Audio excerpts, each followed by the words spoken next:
It's bright and sunny. There's the other boys showing up to the hole. Gotta run. It's getting intense. You know, there's nothing like salmon pressure. But people fight over holes. Like, this is a big deal. Like, you just gotta remember there's some people that are cool, some that are jerks, some people who are not so cool. But yeah, so I tied on. I got a fly spinner here. I'll show you guys. Since the water's a little darker today and turned up with all that sediment and we got sediment and leaves and stuff, I'm gonna try this fly spinner. These fly spinners have worked great for me. Caught my salmon on this fly spinner brand. Just something that I know has worked. It worked on this pole. I caught a big salmon on a eagle claw reel. If you can see this thing here, eagle claw. A nice pole though. I mean, this is a nice pole. Don't get me wrong. The pole's nice, but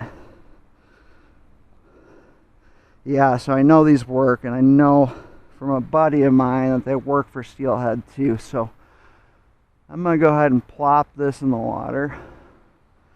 See if we can get any action. I have no spool. So I started, just so you guys get a little update on like kind of what the channel is going to be about and everything. So I started documenting my steelhead and salmon journey.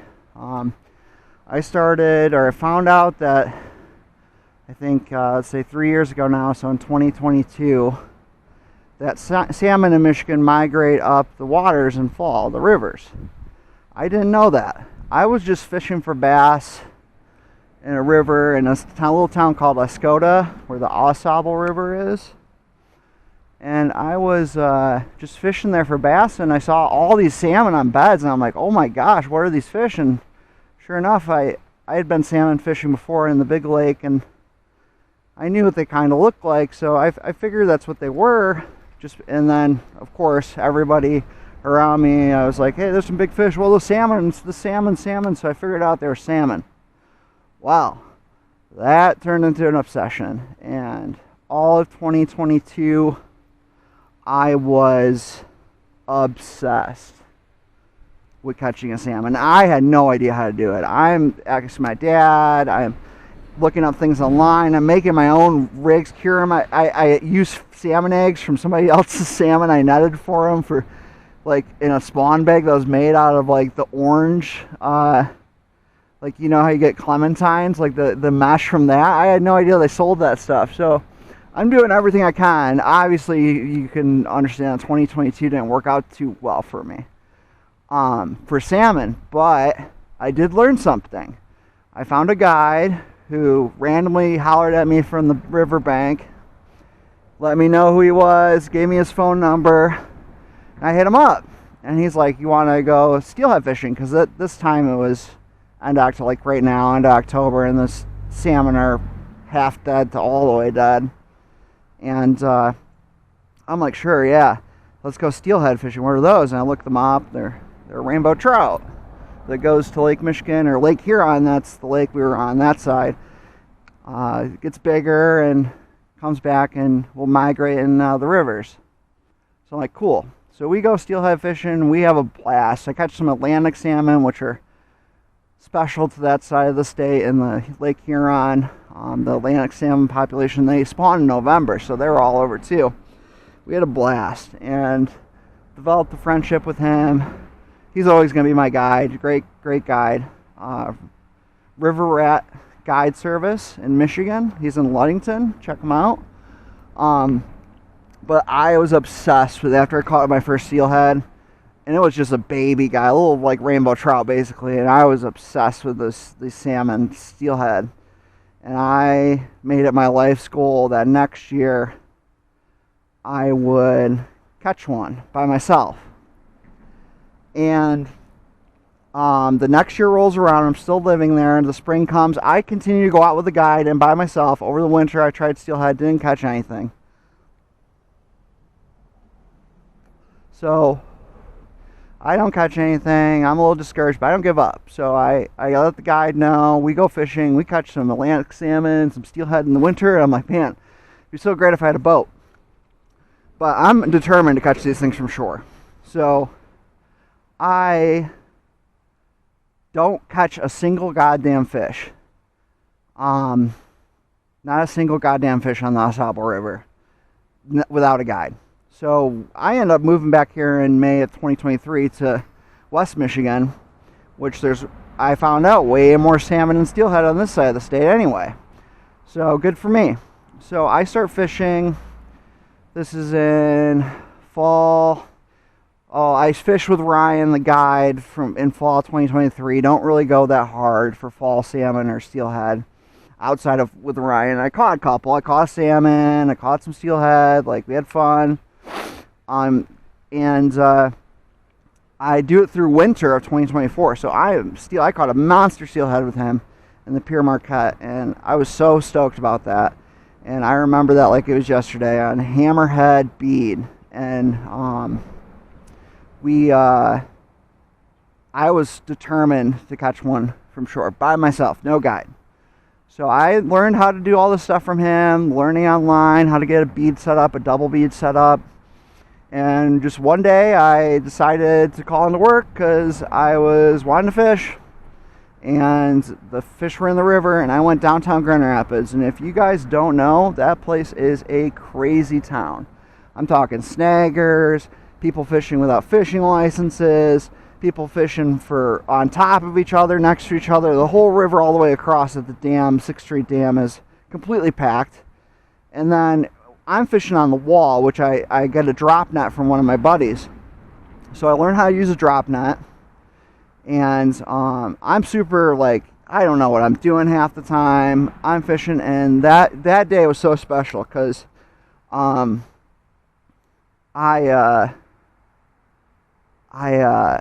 was there at like 7:30.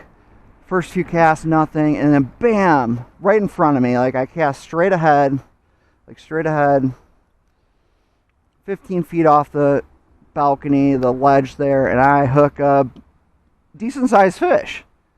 And it's a female, and I land her myself. Like, nobody's there, nobody but me, because it's weekday. I land her myself. I'm so excited. Take a picture, and I'm like, fuck yeah, like, I can do it myself now. I know I can do it. Like, I did it. So I keep fishing, and then about an hour later, more people start showing up, and then bam, I catch this giant male. And I land that fucker myself, pull him up in the net, and luckily enough, there was another guy who just got there, some kid, and he took a picture with me. So I have that picture forever now. And I continued to fish that morning, and didn't give up. And then about like a couple hours later, bam, we got another female. Not that big, but another female steelhead crumb. And I am so pumped. And I'm like, I knew I could do it. So I was working downtown at the time. So the great thing was, I could go before and after work as long as the sun was coming up. I had to work there at 9. And the sun was going down later in the spring there. We had a great time, and I just kept going. I caught one in the middle of a rainstorm, a nice chrome male late in the season. I caught another beautiful rainbow female later that season in April when nobody else was there. I just kept going, and everybody's like, there's no steel in this river, there's no steel in this river. But there was. And I just continued to just persevere through that. And I got a little bit, like, that was my spot. I thought that was going to be my spot. Fall comes. The river's low. It's low fall 2024. The ledge fishing's not very good from where I was fishing in the spring. It's not deep. And fish aren't holding there. And it's too dangerous to wade there for me. You have to be a pretty good wader, and I don't want to die for a fish. So I end up fishing actually this spot a lot. And I hooked, first one I hooked was right up where I casted, right there against the bank almost, and I hooked it on a yellow bead with blood dot. Reeled it all the way up here, had a great fight, reeled it up here, and I had a net. At that time, I thought I had to net it. And I didn't realize I couldn't fight the fish because it was so strong still. It was fresh steelhead. And then net it. Just plane going over. And then net it. So it broke off. I was very disappointed. I realized from my friend Dustin, if you drag it to over there, the shore meets up over past that bank over there, and you can drag the fish up. Well, I didn't know that, so I was a little bit bummed, but you know what? I lost a fish. I basically caught it. I know I'm doing it right, and my rig's good. Like, everything's good. Nothing broke off. He just got off the hook because I was fucking with him so long. Then in November, now it's October right now, but in November I was fishing here, and I was fishing right underneath. Whoops, I almost just cast it up on top of the I was fishing, and the bobber went underneath that bridge. Well, it went barely underneath it and went down, and it was dark. It was like, I got in a rainstorm. I'm crazy. Rainstorm. And it's a glow jig with a night crawler on it. And that fucker hooks up, and he shakes it off. It didn't break the hook. Nothing came off that hook. The jigs I was buying, even though they said steelhead, aren't good hooks. I mean, they're like a size 10-8 hook, like small hooks, and they're not strong. Like, I had smallmouth bend them. So I'm like, okay, enough with that. So I didn't catch anything last fall. I went with my guide. I caught one. I think I went with Ryan last year for steelhead, maybe not. Anyway, I got my fix a little bit with him, and you know, I learned some stuff. That I learned those things don't work, and that I don't net the fish myself unless I'm in the river. So I have to drag it. So this fall, so flash forward, let's say, no, spring 2025, I get super discouraged. I'm working a new job. Like, it's really tough. Like, I maybe floated the Rogue River a little bit, and my spot still isn't back to the same, still in a drought. So I decide to basically, I just didn't fish that much, and it really made me sad because I really wanted to fish and like catch a fish, and like I knew I know how to do it now. And so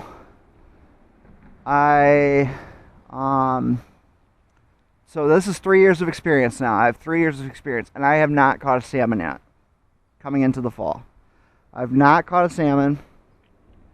I am desperate to catch one. And by desperate, I mean I'll do anything I can, put in as many hours as I can. I happen to, you know, quit my job and decide to dedicate all my hours to catching a salmon, and I do. And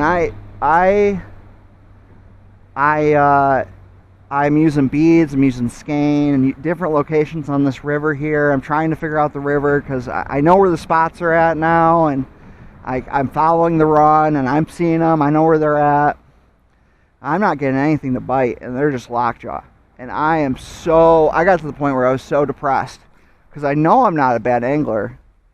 Like, I'm learning, don't get me wrong, but I'm not a bad angler. I've caught fish my whole life. And like, this is just my new obsession is salmon, steelhead. So I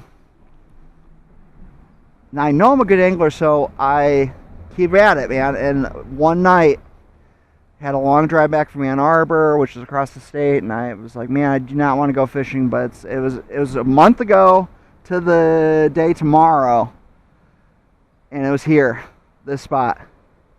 And I cast a spinner, fly spinner, just like this, but it was black and gold, okay? And I toss it, and I'll show you exactly, with this pole, this reel, 10-pound test, fluorocarbon, so nothing can see it, right there. And I just crank her like 3 or 4 times pretty quick, and bam, I hook a salmon. And I am so excited, and I make sure that I do not lose this guy. So I back up to about here. I have my rod tip high. I'm holding my rod up here because he's pull and drag, like pull and drag. and going underneath the bridge. So I know I can't let him go under the bridge. So I pull this way and I steer a little bit, steer him, and I put some tension on the line. I steer him back over here so he goes upriver down now this way, and he's pulling drag. And I know I didn't spool enough line on this thing, so I'm like, I have a limited range where he can go.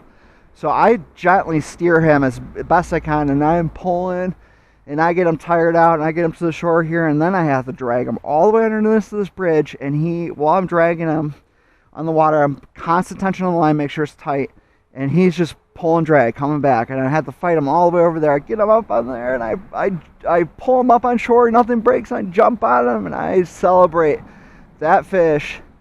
It was so much a memorable moment for me. I named him Duke.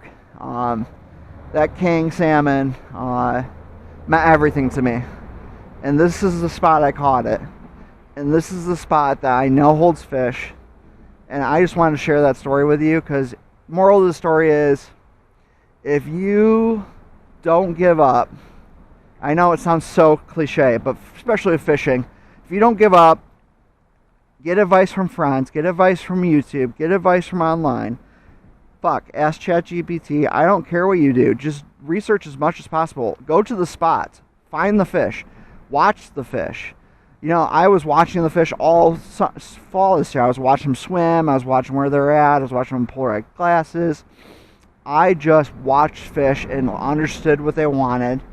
I understood that, you know, certain times of the day, skein was better in the morning.